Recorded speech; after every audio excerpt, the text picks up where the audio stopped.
Es un gran desafío y un privilegio lo que les voy a compartir. Así que bueno, decirles que estoy muy agradecido, que me siento muy contento. Agradezco al maestro Glauco que me da la oportunidad de ser yo quien transmite estas palabras.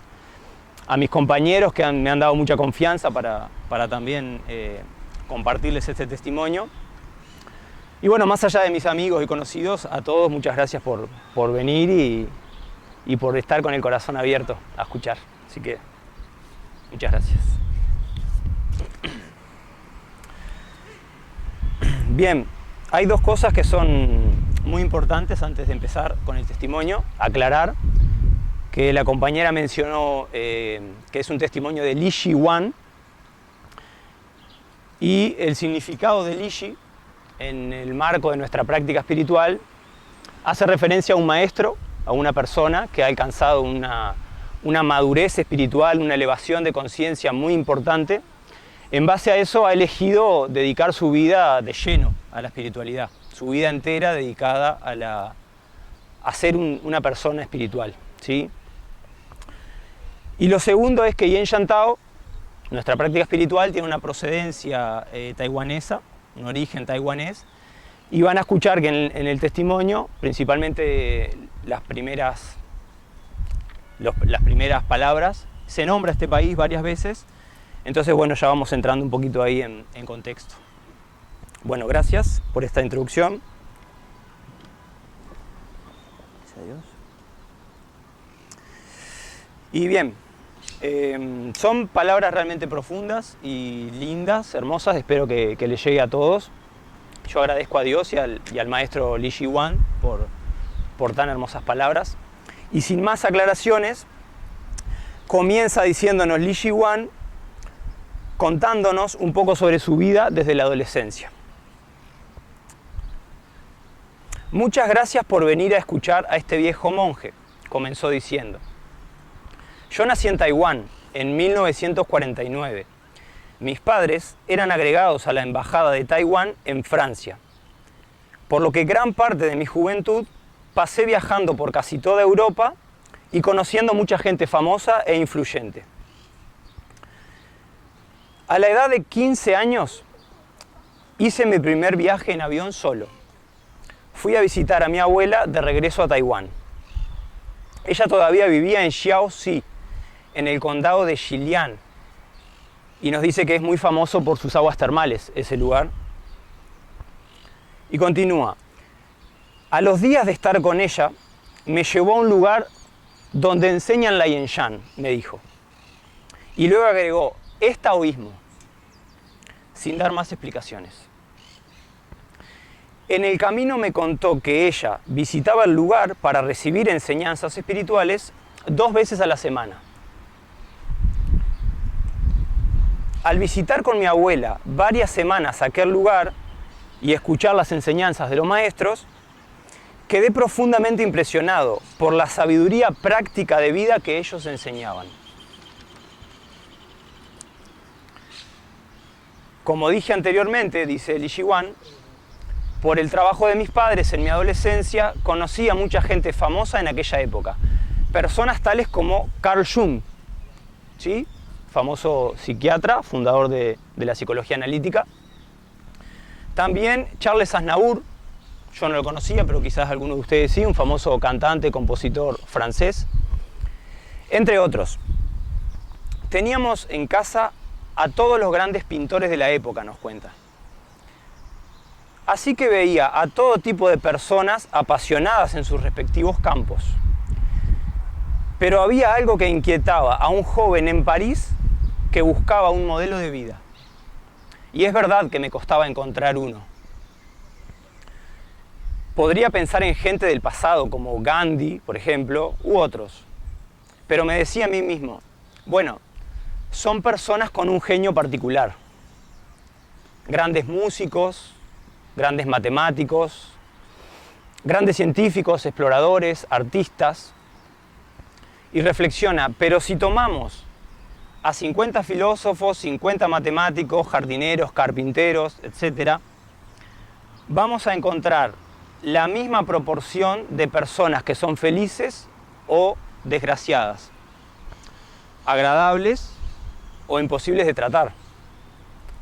Y lo que nos está diciendo que independientemente a lo que nos dediquemos, a las profesiones, al éxito en la vida que tengamos, todos tenemos las mismas angustias. Básicamente es lo que está tratando de transmitirnos. En líneas generales, luego de recibirme del bachillerato del prestigioso Liceo Henry IV, solicité a mis padres volver a Taiwán. Ya mi corazón estaba inclinado a ser un practicante del monacato de Yen Shan-tao. La palabra monacato hace referencia a lo que hablábamos al principio, ¿no? Se trata de ser un monje consagrado a la vida espiritual. Y dentro de Yen Shan-tao es una posibilidad, ¿sí? Bien. No había correlación, dice Li Shi, entre una capacidad o genio particular y lo que son las capacidades humanas fundamentales. Y agrega, yo habría querido cantar como Aznavour, pero nunca habría querido ser como Aznavour. Por lo tanto, para mí era un poco todo esto desconcertante. Y cuando vi a los maestros de Taiwán me marché. Era agosto de 1969, así que si tomamos referencia tenía 20 años, cuando encontró un modelo a seguir y eligió dedicarse a la práctica espiritual.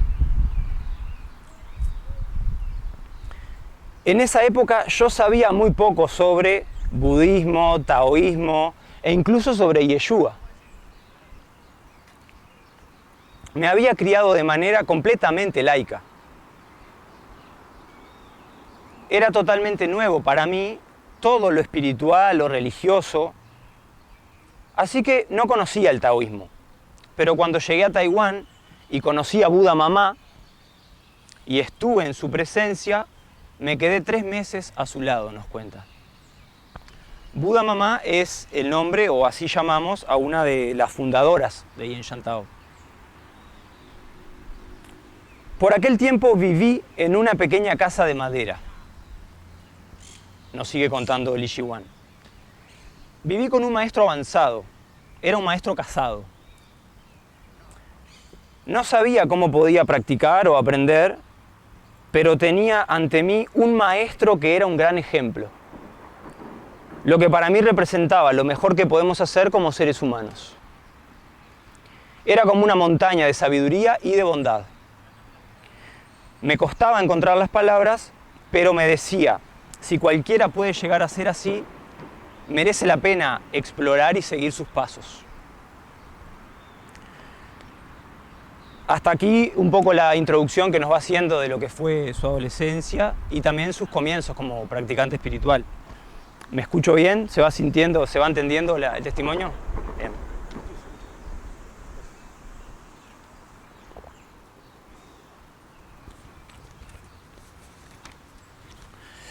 Dice, hoy quiero hablar un poco sobre felicidad. Continúa diciendo Li Shiwan. El otro día leí sobre un experimento muy interesante. Se hicieron unos estudios de neurociencia sobre los efectos del entrenamiento de la mente. Y estudiaron en particular la compasión y la benevolencia incondicional. Es decir, lo que ocurría cuando los practicantes espirituales generaban una compasión ilimitada hacia todos los seres, ya sea en meditación o en voluntariado. Lo estudiaron mediante resonancias magnéticas y electroencefalogramas. Aclara ahí un poquito. ¿Cuál fue la conclusión? Fue que cuando las personas practican meditación o voluntariado, haciéndolo por el amor altruista y la bondad incondicional, se observa un aumento de las frecuencias gamma en el cerebro de 50 a 100 veces superior a lo que se había podido llegar a medir en neurociencia. Se trató de 15 personas.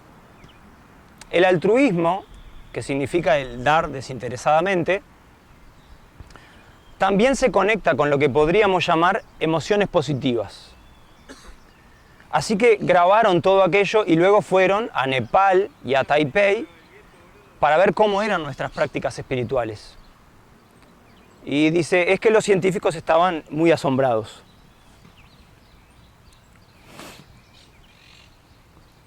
Bien, cualquier persona, hombre o mujer, puede ser el hombre o la mujer más feliz del mundo si busca la felicidad en la dirección correcta.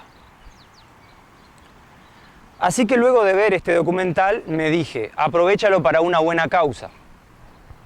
Y así lo hice. Por esto es que enseño en Yen Shan Tao a que las personas alcancen su máximo de felicidad en cualquier parte del mundo.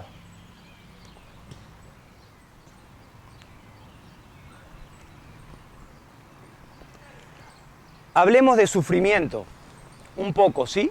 Nos propone ahora Li Shiwan. De todas formas, lo queramos o no, sufriremos en la vida. Sería estupendo si no sufriéramos nada. El sufrimiento no es necesario, sin embargo, como es inevitable, cuando se presenta, ¿qué hacemos con él? ¿Nos derrumbamos o lo usamos como un catalizador para crecer, superar el obstáculo y avanzar en nuestra búsqueda de la libertad interior? ¿Lo usamos para cultivar la paz interior, la serenidad y otras cualidades? Así que el sufrimiento, en cualquier caso, existe.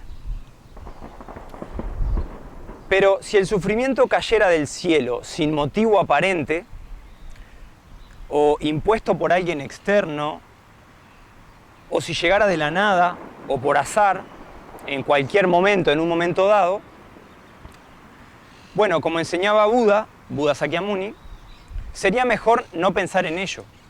Porque si uno se preocupa por el sufrimiento, eso le genera un doble sufrimiento. Así que, como solemos decir, mejor nos tomamos una buena cerveza y nos olvidamos, ¿no? Nos vamos a la playa, dice por acá. En cambio, si el sufrimiento tiene causas precisas y pasajeras, entonces hacer esto sería como negarse a ir al hospital cuando uno está enfermo. Estoy enfermo, pero no quiero curarme, ¿verdad? En Yen Shan Tao decimos que nada está grabado en piedra. Todo nace de causas y circunstancias que son pasajeras. Es normal, nada existe por sí mismo o en sí mismo de forma permanente o inmutable.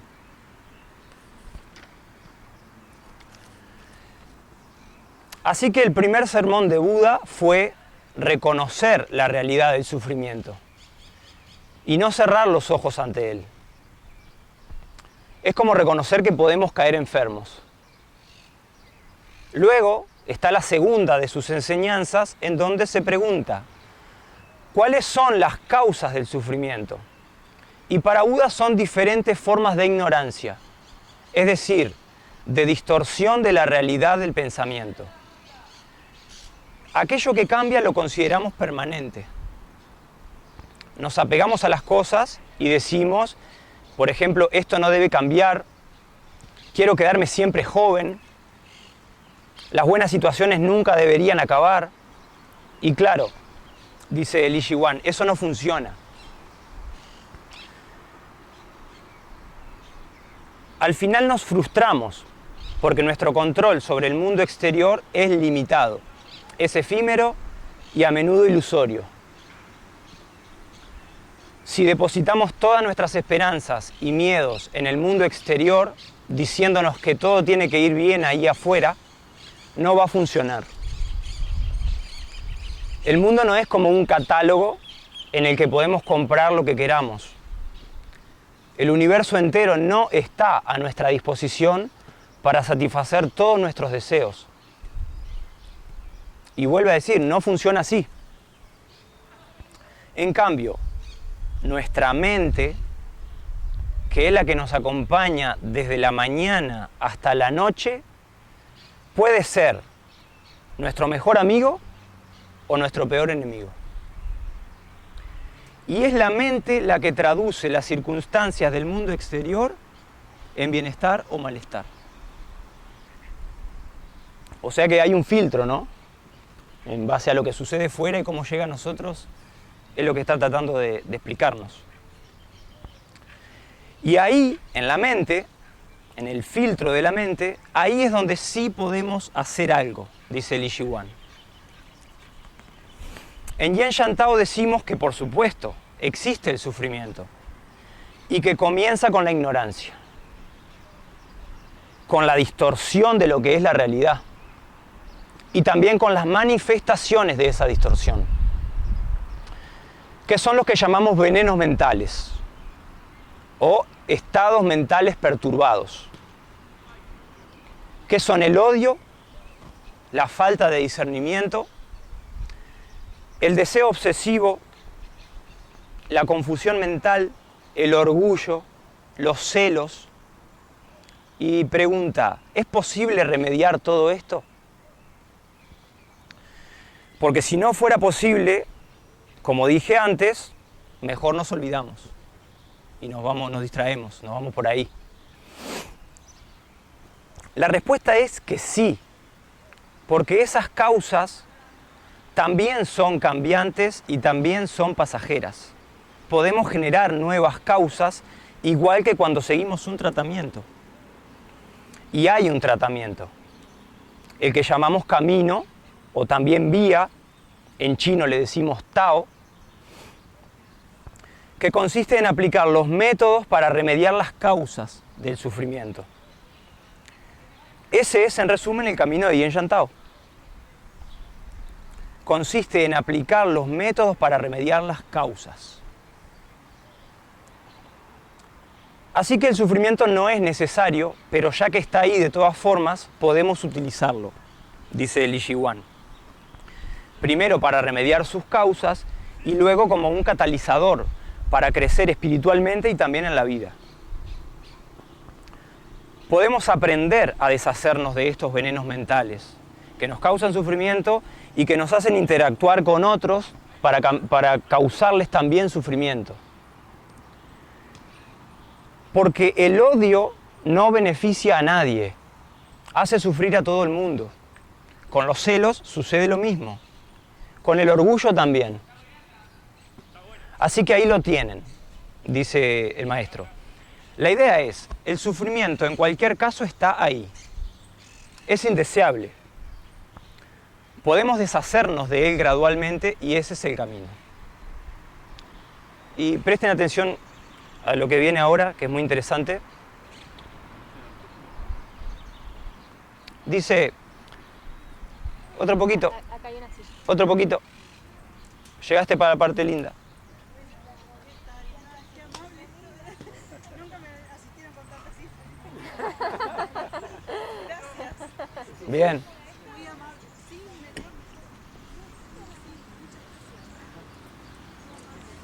Continuamos. Venimos hablando de los venenos mentales, que son las causas principales del sufrimiento. Y el maestro hizo la pregunta si es posible remediar con esas causas del sufrimiento, a lo cual responde que sí. Y que el sufrimiento está ahí, dice. Es indeseable, pero podemos deshacernos de él gradualmente. Más atrás dijo, ese es el camino de Yen Shan Tao. Y ahora dice, la tristeza no es incompatible con la felicidad. La tristeza no es incompatible con la felicidad. Y eso es muy interesante porque solemos confundir felicidad con una sensación placentera. Y no hay nada malo en sentir placer, claro. Por supuesto, es maravilloso. Por ejemplo, escuchar buena música, ir a ver buenos amigos, pasear bajo las estrellas o darnos una ducha caliente después de esa caminata. Son todas cosas placenteras, ¿verdad? Pero las sensaciones que nos provocan, dice Li Shihuan, no duran. Lo placentero puede volverse neutro e incluso desagradable. La felicidad se trata de otra cosa. El placer es bueno, pero es un poco como sensaciones que están destinadas a cambiar. Lo que en Yen Shan Tao llamamos Xian Fu, que significa la felicidad, es una manera de ser. Es decir, es la base desde la que nos sostenemos en la existencia y la podemos transformar mediante el entrenamiento de la mente. Y ese bienestar es un resultado, es un fruto de un conjunto de cualidades humanas que pueden desarrollarse y potenciarse con la experiencia y con el entrenamiento mental. Puede tratarse, por ejemplo, de desarrollar el amor altruista, la compasión, la fuerza interior, la libertad interior, la serenidad, la resiliencia. Todas estas son cualidades humanas intrínsecas. Ahora bien, un acontecimiento profundamente triste que nos pase en nuestra vida, no vamos a decir que es una sensación placentera. Pero eso no impide mantener un sentido de dirección en la vida, conservar la compasión y la fortaleza para ponerse al servicio de los demás. Todo eso hace que uno se realice en la existencia. Así que la tristeza no es compatible con el placer, pero sí es compatible con lo que nosotros llamamos Xian Fu, el bienestar como forma de ser. Entonces, ya hay bastantes dificultades en el mundo con la pobreza extrema, con las epidemias. Nos pregunta Li Shiwan ahora, ¿por qué añadir más y cometer esas masacres? Eso no tiene ningún sentido. Así que todo ello debería, de hecho, aumentar nuestra compasión y nuestro deseo de aliviar el sufrimiento.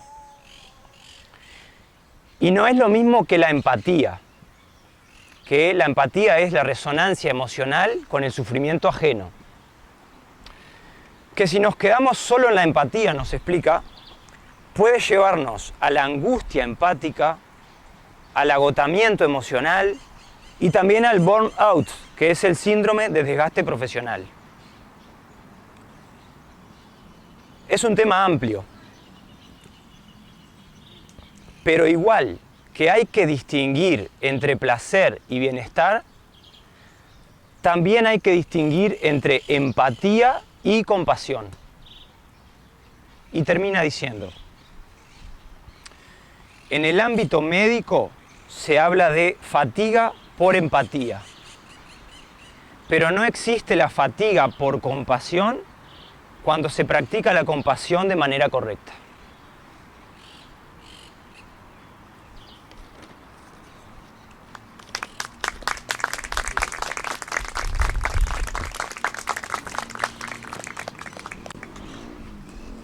Claro, clarito, clarito. Muchas gracias, Mati. Muchas gracias por la lectura. Gracias a Dios.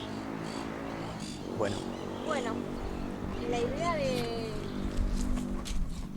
este momento, luego de haber escuchado estas palabras tan profundas que nos regala Li Shiwan,